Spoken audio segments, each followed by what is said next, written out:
નમસ્કાર દર્શક મિત્રો, ખબર અરવલ્લીમાં આપનું સ્વાગત છે। હું છું અલ્પેશ રાઠોડ।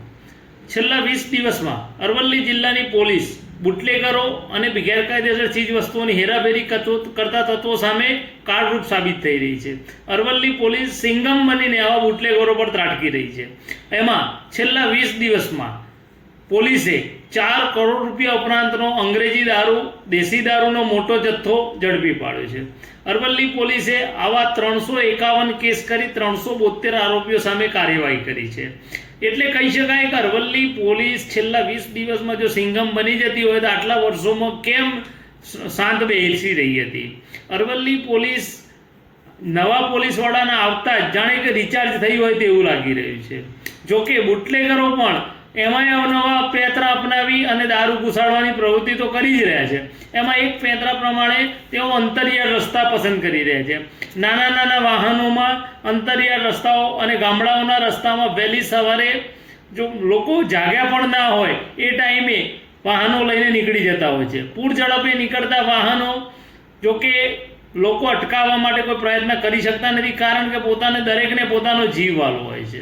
પોલીસ આ બાબતે જાણતી હોય છે મોટાભાગે કે ભાઈ અંતરિયાળ રસ્તા પરથી આ વસ્તુ નીકળતી હોય છે, પરંતુ પોલીસ પણ પાંગડી બનતી હોય છે, કારણ કે પૂરતા સ્ટાફનો અભાવ હોય છે, પૂરતા વાહનોનો અભાવ હોય છે।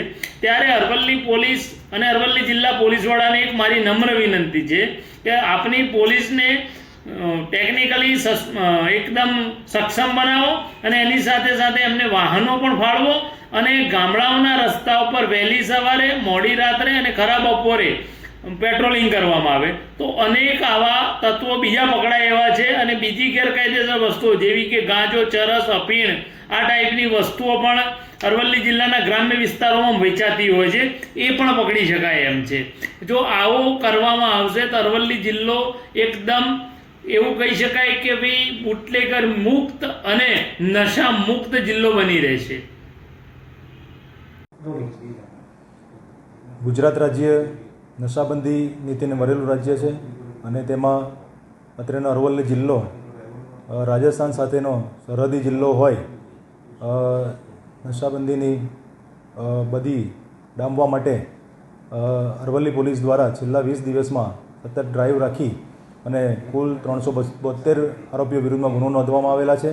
તેમજ 4,39,70,000નો મુદ્દામાલ દેશી વિદેશી દારૂ તમામ જપ્ત કરવામાં આવેલો છે અને